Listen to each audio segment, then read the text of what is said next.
The command station hung in the darkness of space like a metal moon, orbiting a world that had died millions of years ago. And inside its great halls, the Vorath had gathered for the moment they had waited a century to see. Archon Zeltrix stood at the center of the war room, his forearms folded behind his back as he watched the holographic image of Earth spin slowly before him, and his large black eyes reflected the blue and green of that distant world like dark mirrors. Had never seen the planet with his own eyes, but he knew everything about it, or at least he believed he did. The Vorath were not a species that rushed into anything, and they had built their empire across 200 worlds through patience and careful planning, never attacking until they were absolutely certain of victory 100 years ago. Their long-range sensors had detected strange signals coming from a small planet in an unremarkable solar system. And when they decoded those signals, they discovered something that both fascinated and worried them: intelligent life, primitive but growing, sending out radio waves and television broadcasts into the cosmos without any idea that someone might be listening. Zeltrix remembered the day the High Council had made their decision, even though he had been just a young officer at the time. And the words of the old Archon still echoed in his mind. "We will watch them," the old Archon had declared. "We will study them. We will learn everything about their weapons and their weaknesses. And when we are ready, we will add their world to our dominion." And so the watching began. The Vorath sent probe after probe toward Earth, small devices that could observe without being detected. And the information they gathered was sent back across the light years to be analyzed by the greatest minds of the Dominion. They intercepted radio broadcasts that told them about human wars and human weapons. And they watched as humans split the atom and created bombs of terrible power. The Vorath were impressed but not afraid, because they had seen nuclear technology before, and they knew how to defend against it. They studied human aircraft and human ships, their tanks and their guns. And for every weapon humans possessed, the Vorath designed a countershields that could absorb radiation and deflect the primitive projectiles that humans seemed so fond of. Armor that could withstand the heat of nuclear fire, and jamming systems that would blind human radar and communications. The greatest engineers of the Dominion worked on this project, passing their knowledge from generation to generation. And each new discovery about humanity was met with a new defense. It was the most thorough military preparation in the history of the Vorath species. And Zeltrix felt proud to be the one who would finally see it completed. "High Archon," said Admiral Kethrix, approaching with a data tablet in his clawed hands. "The fleet reports ready for departure. All 4,000 vessels have completed their final checks and await your command." Zeltrix allowed himself a small smile, an expression that looked strange on his angular gray face, but one that his officers had learned to recognize. 4,000 ships, he said softly, each one designed specifically to fight humans, each one carrying weapons that their primitive defenses cannot hope to stop, and each one crewed by warriors who have trained their entire lives for this moment. He turned to face the assembled admirals and generals who filled the war room, their gray faces watching him with anticipation. And he spread his forearms wide in a gesture of triumph. "Today we begin the conquest of Earth," he announced. And his voice carried across the chamber with the weight of 100 years of preparation. "Today we add humanity to the list of species that serve the Vorath Dominion." The officers cheered, their voices rising in a sound that was half roar and half song. And Zeltrix let them celebrate for a moment before raising his hand for silence. "I know that some of you have wondered why we waited so long," he continued. "I know that some of you thought we should have attacked decades ago when humans first developed their nuclear weapons. But patience is the Vorath way." He gestured to the holographic Earth, and the image zoomed in to show continents and oceans, cities and farmland. "We have watched them fight 3 major wars among themselves since we began our observation," he explained. We have seen their nations rise and fall, their alliances form and shatter. And we have learned that humans are a divided species that cannot work together even when their survival depends on it. This was the key to the Vorath strategy. And Zeltrix believed it completely because the evidence supported it. Humans fought each other constantly. Nation against nation, ideology against ideology. And their brief history was written in blood and fire. They were dangerous in their own way, capable of great destruction when motivated by anger or fear. But they lacked the unity that made a species truly powerful. When we arrive, Zeltrix said, we will broadcast our demands across their entire planet, and we will give them one chance to surrender peacefully. But I do not expect them to take it. He smiled again. And this time, there was something cold in his expression. Humans are proud and foolish, and they will try to fight us with their primitive weapons, their nuclear missiles and their jet aircraft. And when those weapons fail, they will finally understand that resistance is pointless. Admiral Kethrix stepped forward again, his posture showing the respect that all Vorath showed to their superiors. High Archon, our intelligence suggests that human governments have been experiencing significant internal conflicts in recent years. Their populations are tired of war, and their militaries are focused on fighting each other rather than external threats. This was excellent news. And Zeltrix nodded with satisfaction because it confirmed everything he had believed. Then we arrive at the perfect moment. He declared, a divided enemy is a defeated enemy. And humans have never been more divided. He turned back to the holographic display and touched a control that changed the image from Earth to a map of the Vorath Armada. 4,000 points of light arranged in perfect geometric patterns. Our formation will enter their solar system beyond detection range of their primitive sensors. He explained, tracing the route with one clawed finger. We will approach their planet at sublight speed to avoid creating disturbances they might notice. And when we are in position, we will exit hyperspace simultaneously and surround their world before they even know we have arrived. It was a beautiful plan, the result of 100 years of careful thought. And Zeltrix had no doubt that it would succeed. The Vorath had never lost a war of conquest. Not once in their long history of expansion across the stars. They had faced species with nuclear weapons before and defeated them easily. They had faced species with greater numbers and overwhelmed them with superior tactics. And they had faced species that fought with desperate courage and crushed them without mercy. Humans would be no different. Begin the departure sequence, Zeltrix commanded. And throughout the massive station, alarms began to sound and crews rushed to their positions.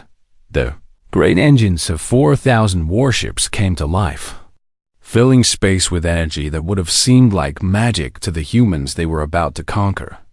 And one by one, the vessels of the Vorath Armada vanished into hyperspace. Zeltrix watched from the observation deck of his flagship as the stars stretched and twisted around him.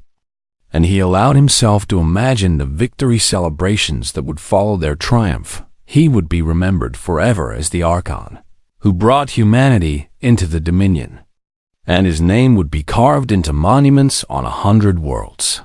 The thought pleased him greatly, and he retired to his quarters to rest before the battle that was surely already won.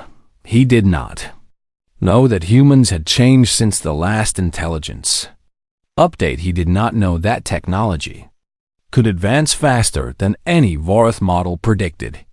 Did not know that everything he believed about Earth was 100 years out of date, and he certainly did not know that in less than one standard day, his entire understanding of the universe would be shattered in exactly 6 minutes.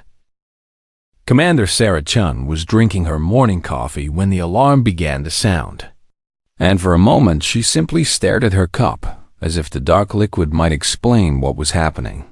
The United Earth Defense Coalition Command Center was buried deep beneath the mountains of what had once been called Switzerland.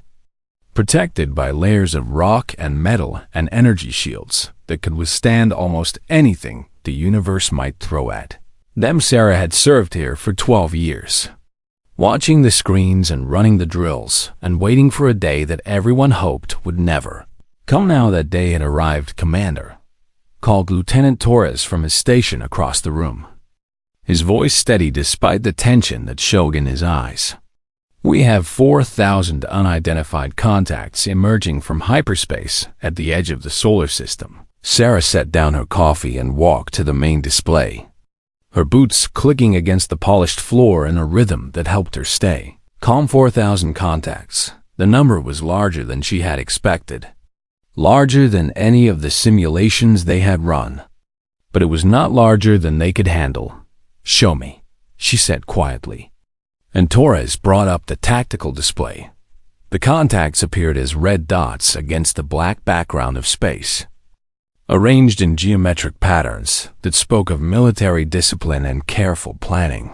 They were beautiful in their own way, Sarah thought, like a deadly flower blooming in the void. "Analysis," she requested. And another officer responded immediately. "Energy signatures are consistent with theoretical models of faster-than-light travel," reported Lieutenant Commander Park, her fingers dancing across her console. "Hull compositions appear to be some form of metallic alloy we have not seen before, but initial scans suggest conventional armor rather than energy shielding." Sarah nodded slowly as she absorbed this information. For decades, the UEDC had prepared for this moment. Ever since the first alien probe had been detected and quietly captured in the orbit of Jupiter, the world leaders had decided to keep the discovery secret because they feared the panic that would follow if people knew that humanity was not alone in the universe. Instead, they had built the Defense Coalition in silence, recruiting the best scientists and soldiers from every nation, creating weapons and defenses that the public would not see until they were needed. And now they were needed. "Wake up the council," Sarah ordered, "and activate all defense platforms. I want every orbital station online and every drone swarm ready to launch within the next 30 minutes. The command center erupted into controlled chaos as officers rushed to carry out her orders. But Sarah remained still at the center of it all, like the eye of a hurricane. She had trained for this her entire career, and she would not let fear control her now. "Commander," said Torres, his voice carrying a note of surprise, "we are receiving a transmission from the alien fleet. They appear to be broadcasting on all frequencies." Sarah raised an eyebrow because this was not unexpected, but it was happening faster than she had anticipated. "Put it on the main screen," she said. The tactical display was replaced by an image that made several officers gasp. A tall gray figure with 4 arms and large black eyes that seemed to absorb light rather than reflect it. The alien wore what appeared to be ceremonial armor decorated with symbols that meant nothing to human eyes. And when it spoke, its voice was translated by software that the UEDC had developed from studying captured probes. "People of Earth," the alien declared, and there was a smugness in its tone that Sarah found almost amusing. "I am High Archon Zeltrix of the Varth Dominion, and I come bearing a message of great importance." Sarah watched the alien's face carefully, looking for any sign of uncertainty or weakness. But she saw only confidence, and what she suspected was contempt. "For 100 of your years, we have watched your world," Zeltrix continued. "We have studied your weapons and your ways, and we have determined that you are not yet ready to join the community of civilized species that we call the Dominion." He paused for dramatic effect, and Sarah had to admit that he was a good speaker. "However," the Archon said, "the Dominion is merciful, and we offer you a choice. Surrender now and accept our rule peacefully, or resist and face the destruction of everything you hold dear." The transmission showed a wider view of the Varth command ship, and behind Zeltrix, Sarah could see other aliens watching with expressions of triumph as if the war was already won. You have one of your hours to respond. Zeltrix concluded. Use this time wisely, for maybe the last peaceful hour your species ever knows. The transmission ended and the tactical display returned, showing the 4,000 red dots that represented the Varth Armada. For a long moment the command center was silent, and then Lieutenant Torres spoke in a voice filled with confusion. Commander, why are they using radio waves to communicate?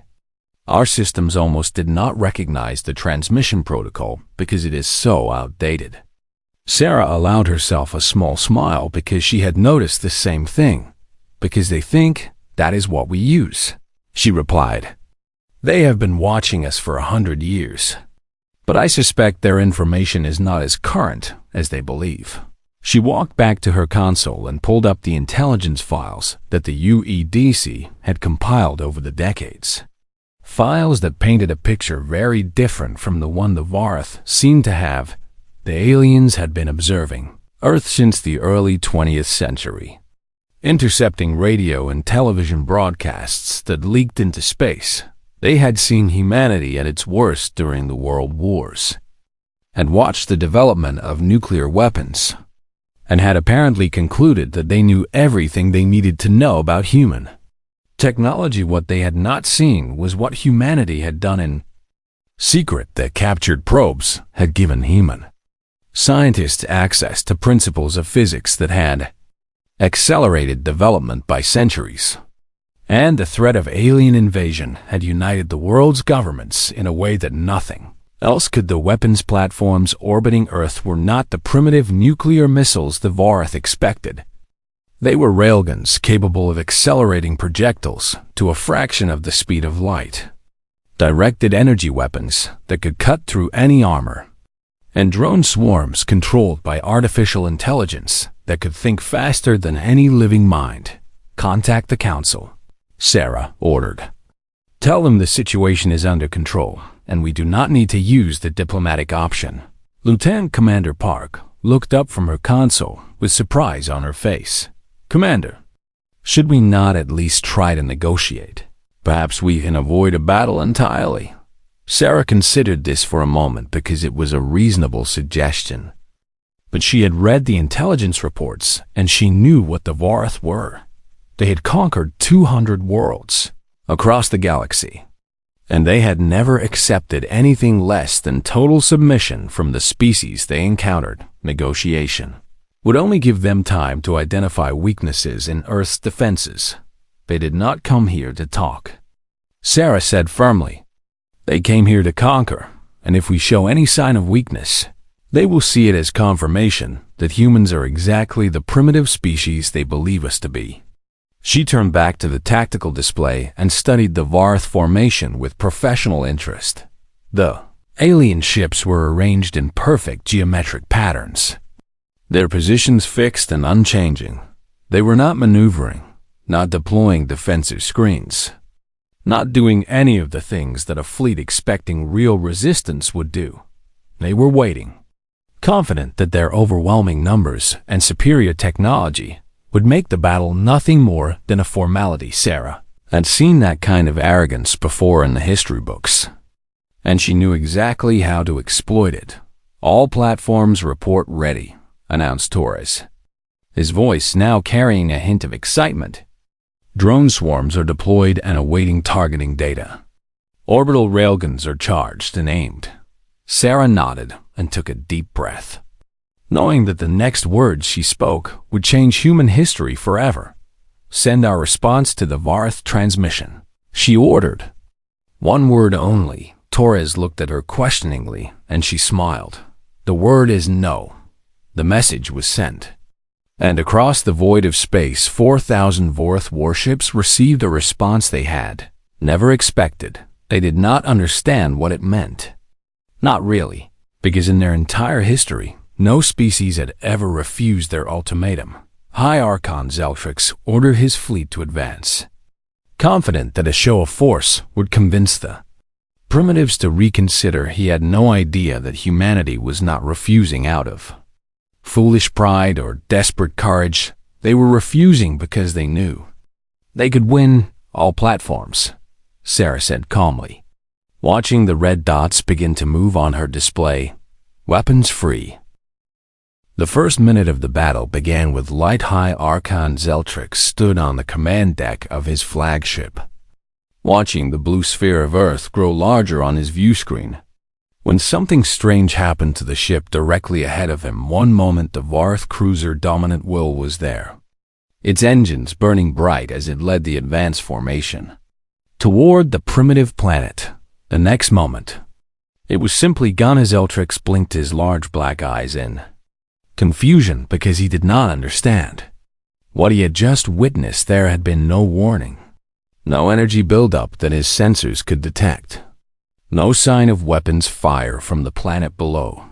The cruiser had simply ceased to exist, as if some great hand had reached out and erased it from reality. "Report," he demanded, his voice sharp with surprise that he could not quite hide. "High Archon," stammered his tactical officer. "We are detecting unknown projectiles moving at extreme velocity. Our sensors can barely track them. They appear to be solid objects accelerated to nearly 3% of the speed of light." Before Zeltrix could respond, another ship vanished, and then another, and then 5 more in rapid succession. The projectiles were invisible to VAR sensors until they were already striking their targets, and the kinetic energy they carried was so enormous that it did not matter how thick the armor was or how strong the shields were. Nothing could stop piece of metal moving that fast. The second minute was Cal Zeltrix shouted orders that his officers struggled to follow as the Varth formation began to break apart under the relentless assault ships that had held perfect position for the entire journey were now scattering in all directions, their captains desperately trying to avoid becoming the next target. "Return fire," Zeltrix commanded, and the weapons of 100 Vorith warships unleashed their power toward Earth plasma cannons that could melt through steel, missile barrages that carried enough explosive force to level cities, and energy beams designed to overload the primitive electrical systems that humans depended on. But something was wrong.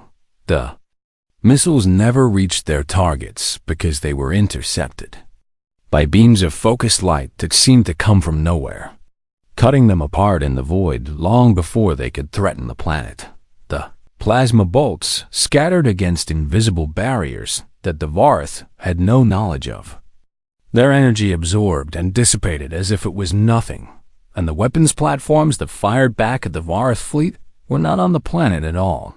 They were everywhere, hidden among the debris of the solar system and orbiting at distances that Varth sensors had not bothered to scan.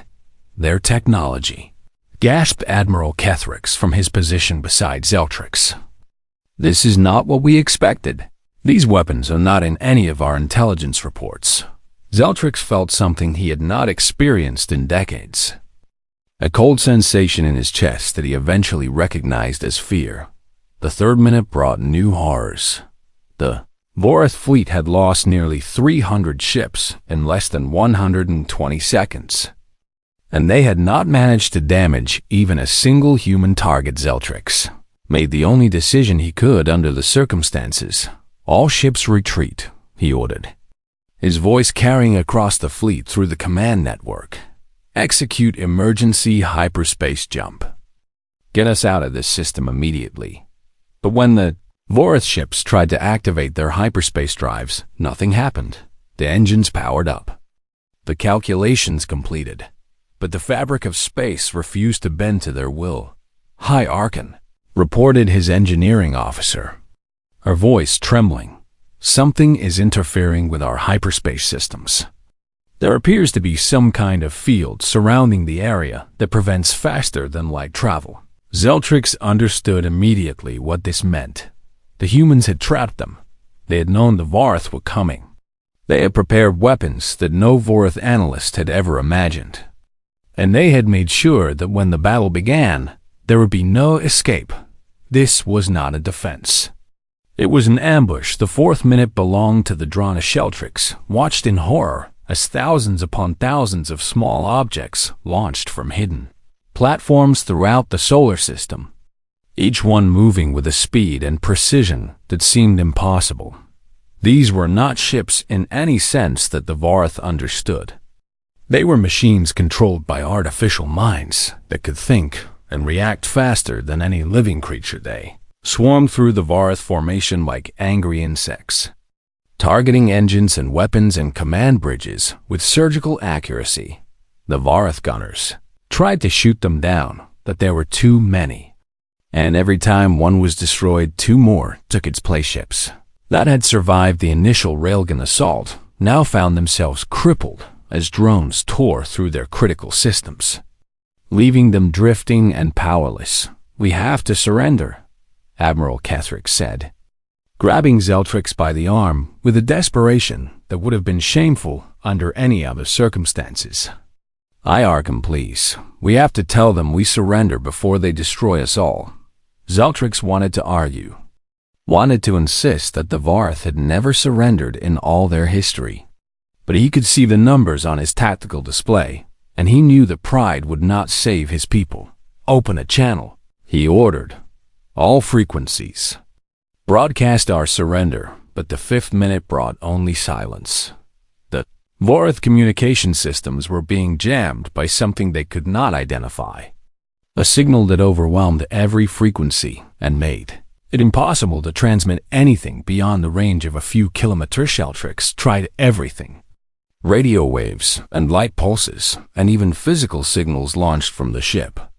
But nothing got through. The humans were not accepting surrender because they were not allowing the Vorath to offer it for the first time in his long career. Zeltrix understood what it felt like to be helpless, to be the prey rather than the predator, to face an enemy that was so far beyond his understanding that fighting back was meaningless. He had spent 100 years preparing for this battle, and in less than 5 minutes, every preparation had been proven worthless.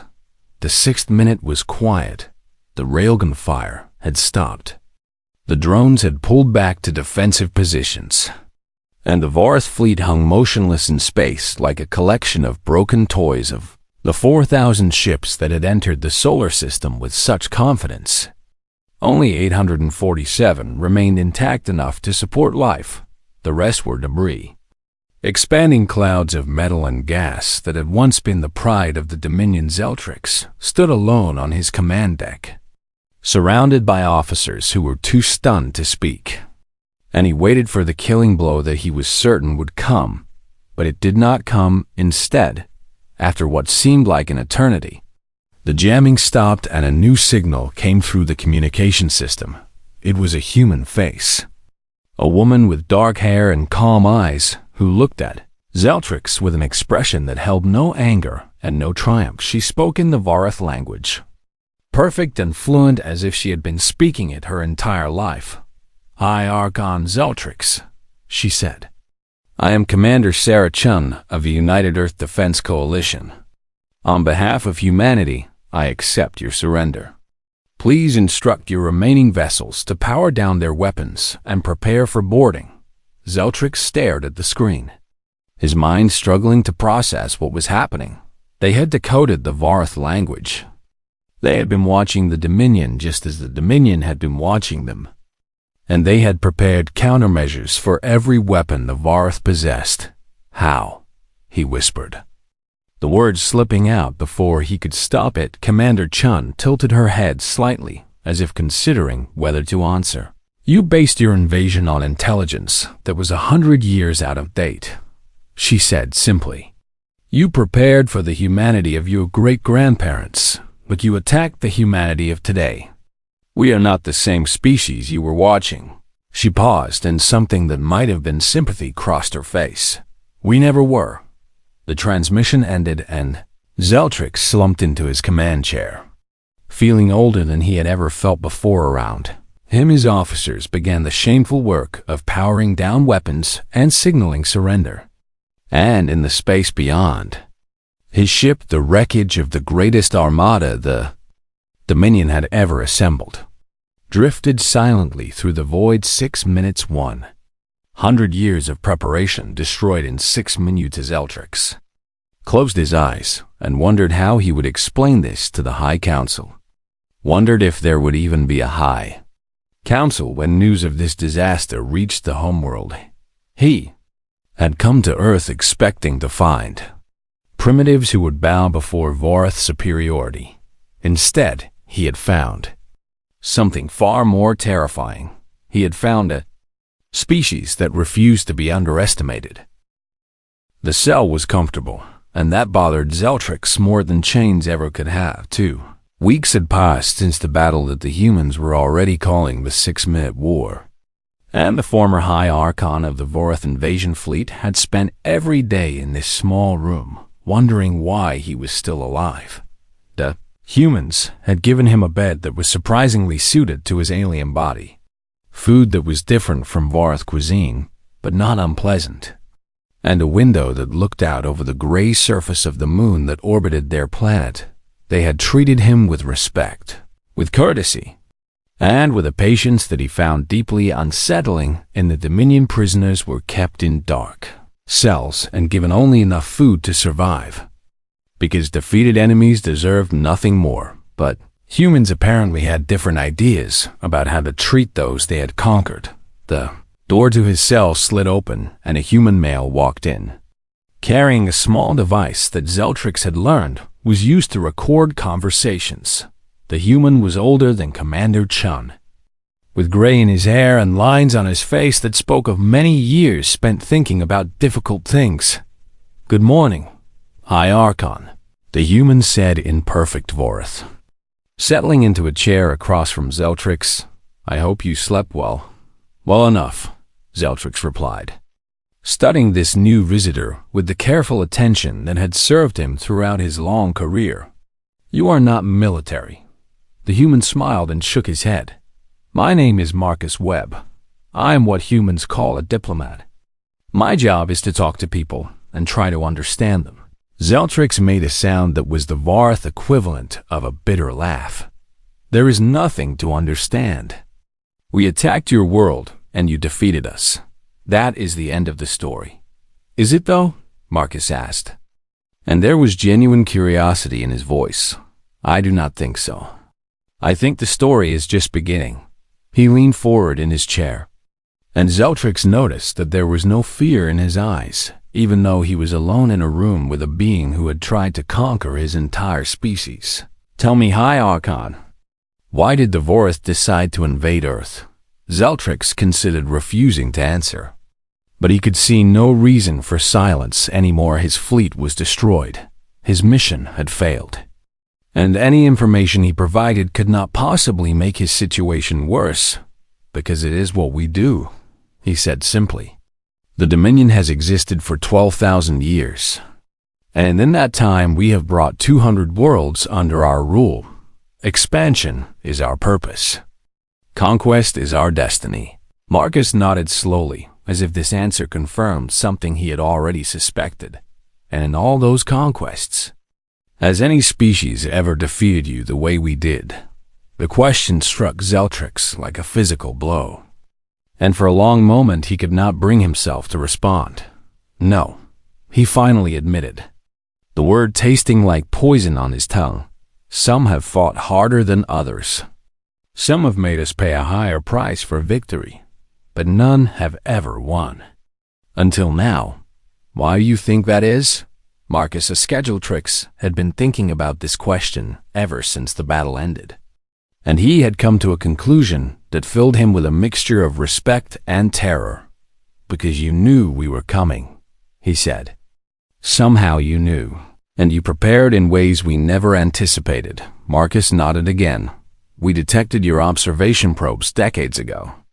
The first one crashed on Jupiter's moon Europa, and our scientists found enough intact to understand that we were being watched." He paused and a slight smile crossed his face. "We also realized that your probes were only collecting certain types of information. Radio broadcasts and television signals from the early 20th century. Nothing more recent." Zeltrix felt a cold sensation spread through his body as he understood what the human was telling him. "You knew what we were seeing. he said slowly. You knew we were basing our intelligence on outdated information.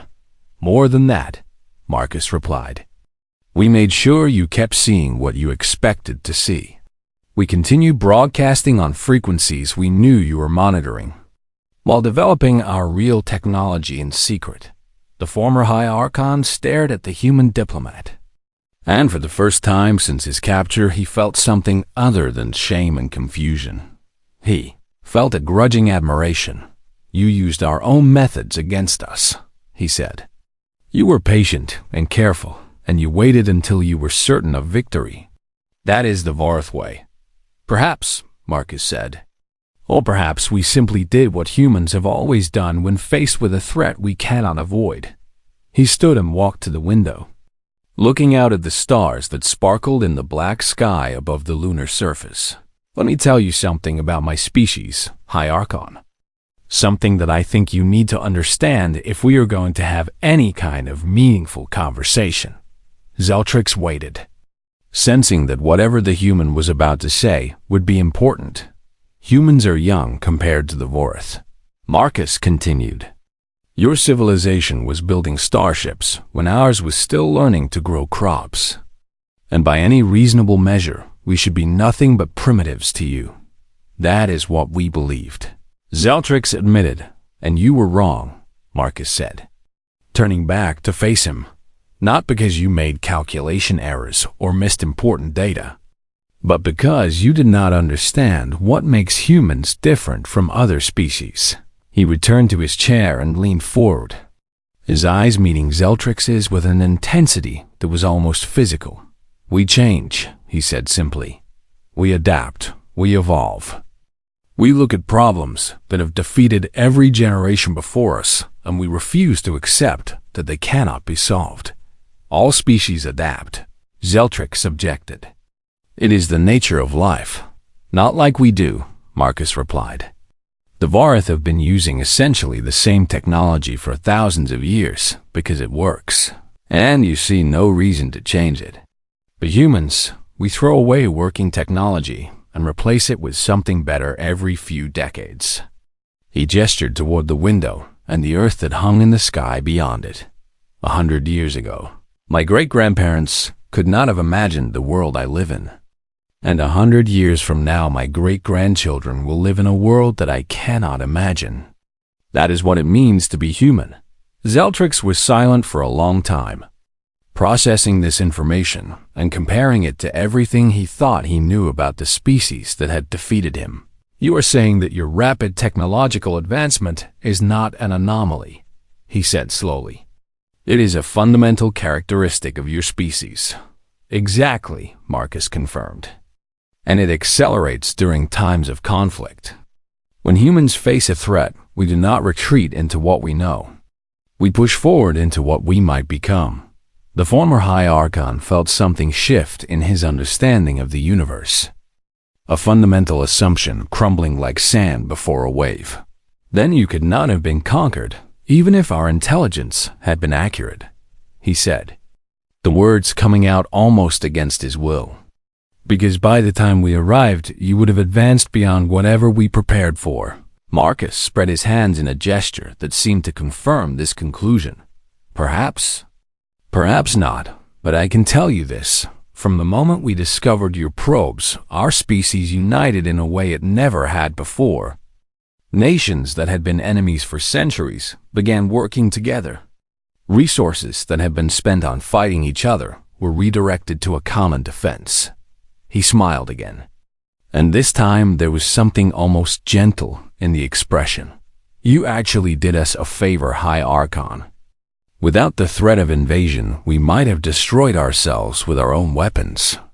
Instead, we found a purpose that brought us together. Zeltrix did not know how to respond to this. And so he asked the question that had been burning in his mind since the moment of his capture. What happens now? What does humanity intend to do with us? Marcus was quiet for a moment. And when he spoke, his voice was thoughtful.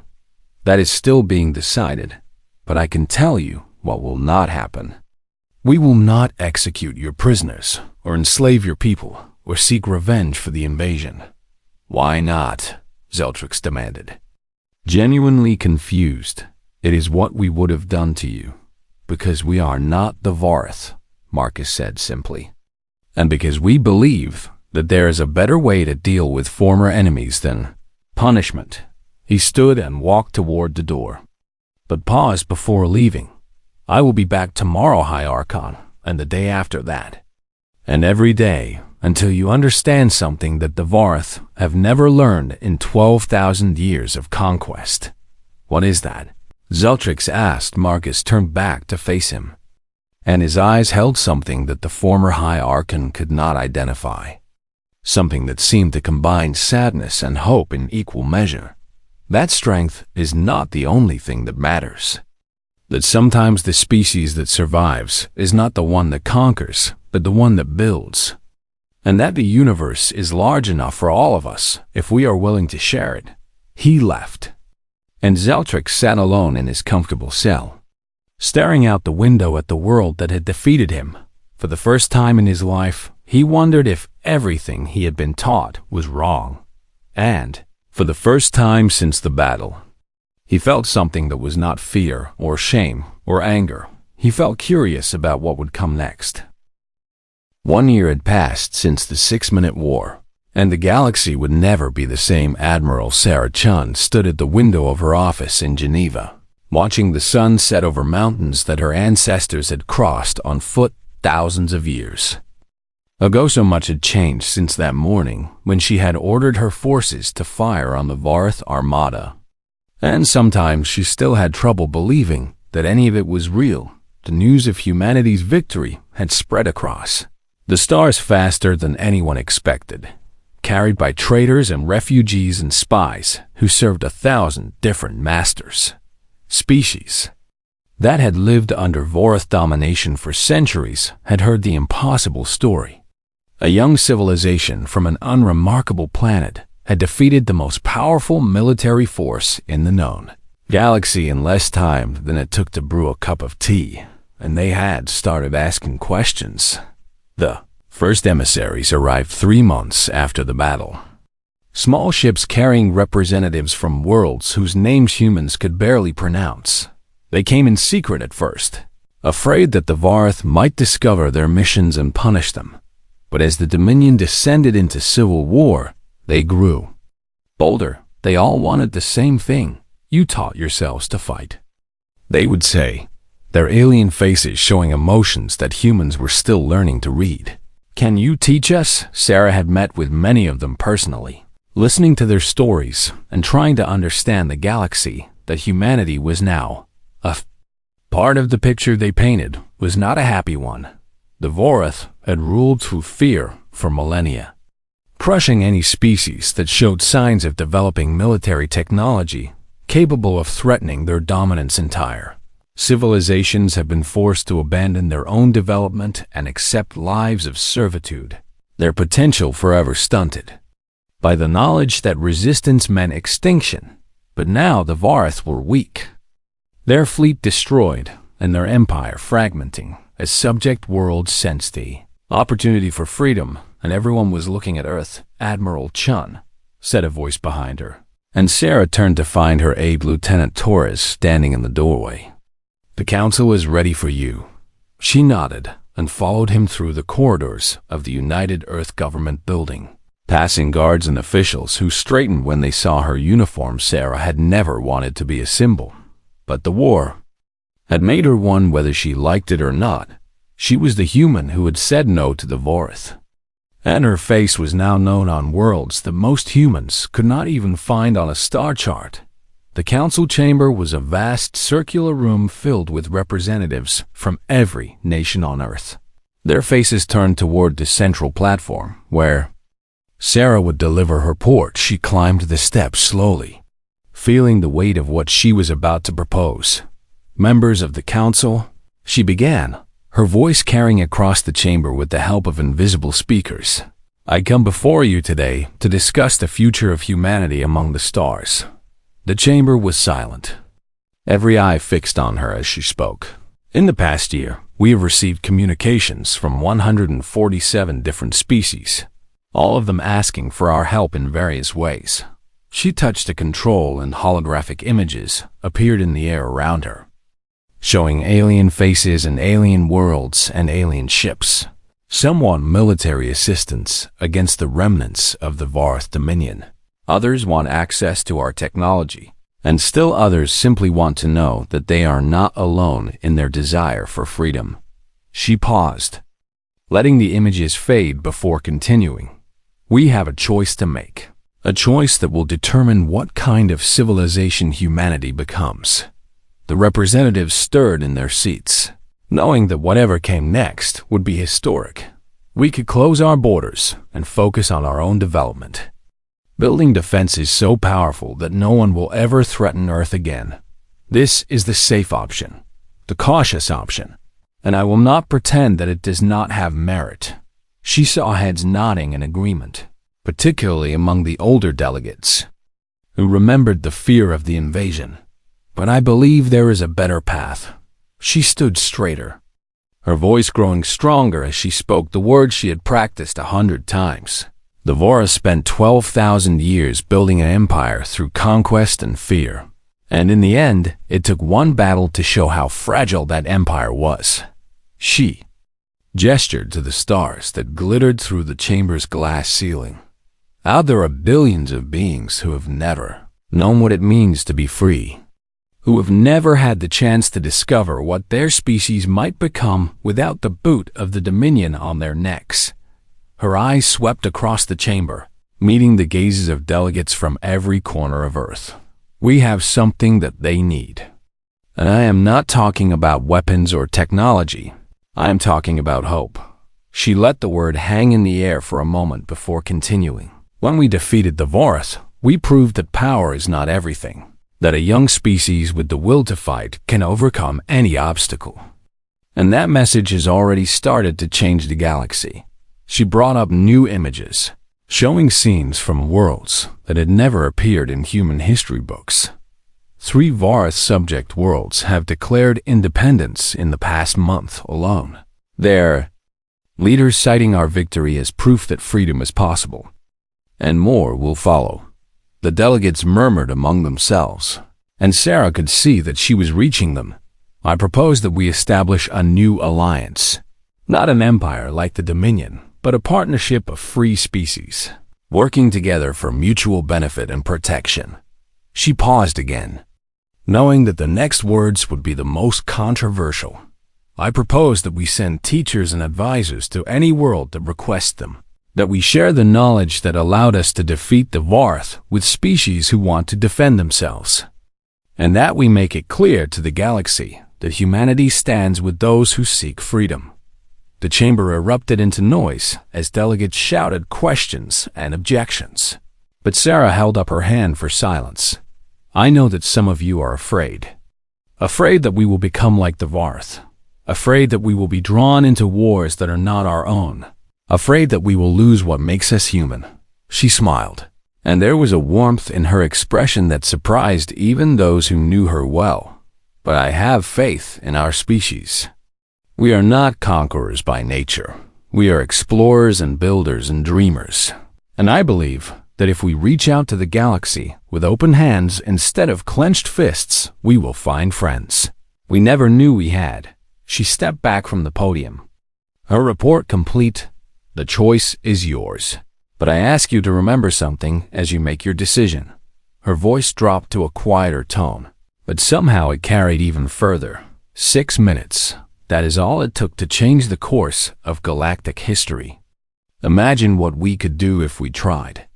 The vote took 3 days of debate, but in the end, the result was clear. The Terran Alliance was born, and humanity's first exploration fleet was authorized to begin preparing for departure. Sarah watched from her office window as the ships took shape in orbit.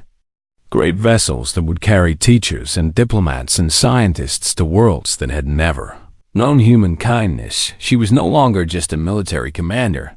She was the first admiral of the Alliance. And her mission was not conquest, but liberation. A chime at her door interrupted her thoughts, and she turned to find an unexpected visitor. Zeltrix stood in the doorway, his gray skin and forearms no longer quite so alien after a year of living among humans. He had surprised everyone by requesting permission to serve as an advisor to the Alliance. And after much debate, the Council had agreed Admiral, he said, using the human title he had learned to pronounce with only a slight accent. The exploration fleet reports ready for departure. Sarah nodded and gestured for him to join her at the window. I never thought I would see this day, the former High Archon admitted, watching the ships glitter against the stars. A year ago, I was certain that humans were primitives destined for domination, and now I am helping you build something the galaxy has never seen. Do you regret what happened? Sarah Askedgeltrix was silent for a long moment before answering. I regret the lives that were lost.